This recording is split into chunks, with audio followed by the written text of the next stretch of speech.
ډېرې پیغلې هم د خپلو پښتنو وروڼو او خویندو حق ادا کړ او د خیبر د پښتنو په جرګه کې یې په یوازې تن ګډون وکړ. ملګرو، د دغه جنۍ نوم زه له تاسو سره نسم شریکولی، خو یوازې دومره درته وایم چې دا د کشمیر سره تعلق لري او د پښتنو په لویه جرګه کې یې له اولې ورځې څخه تر اوسه پورې ګډون کوي او بغیر د کوم یرې او ډار څخه د خپلو پښتنو وروڼو سره په دغه لویه جرګه کې څنګ په څنګ ولاړه ده. دغه کشمیري جنۍ د پوهنتون محصله ده او وایي چې کله زه د کور څخه راوتم او غوښتل مې چې د خیبر پښتونخوا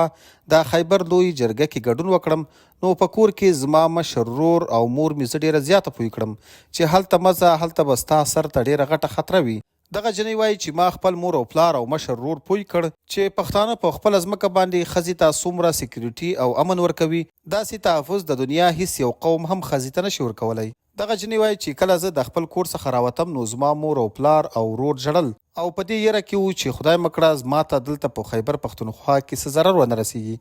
ما هغوی پوه کړل او ورته وویل چې ما د پښتنو روایات او تاریخ لوستلی دی. پښتانه همیشه په تورسرو باندې غیرت کوي او ښځو ته تحفظ ورکوي. او ما ورته وویل چې تاسو دعا کوئ، زما ساتنه به اول الله کوي او بیا وروسته به یې پښتانه کوي. دغه کشمیري جنۍ وایي چې کله زه د خیبر لوی جرګې ته راتلم نو له ما سره مې یو وړوکی ورور هم و، خو وروسته بیا هغه په لاره وډار شو، زه یې په نیمۍ لاره کې پرېښودم، هغه واپس خپل کور ته لاړی. زه دغه جرګې ته راغلم او په دغه جرګه کې مې شرکت وکړ. ملګرو، دغه کشمیري پیغله اوس هم د خیبر په لویه جرګه کې موجوده ده او د دې بلا دې ټولو هغو پښتنو ټیک ټاکرانو ته وګرځي چې د پښتنو په پیسو باندې نن سبا په بهر ملکونو کې عیاشي کوي او د پښتنو د دغه لوی تاریخي جرګې څخه تښتېدلي دي او ځان یې پټ کړی دی. ملګرو، د دغو بېغیرتو پښتنو نومونه زه نه اخلم، تاسو به یې ښه پېژنئ. که تاسو یې پېژنئ نو نومونه یې راته په کمنټ کې خامخا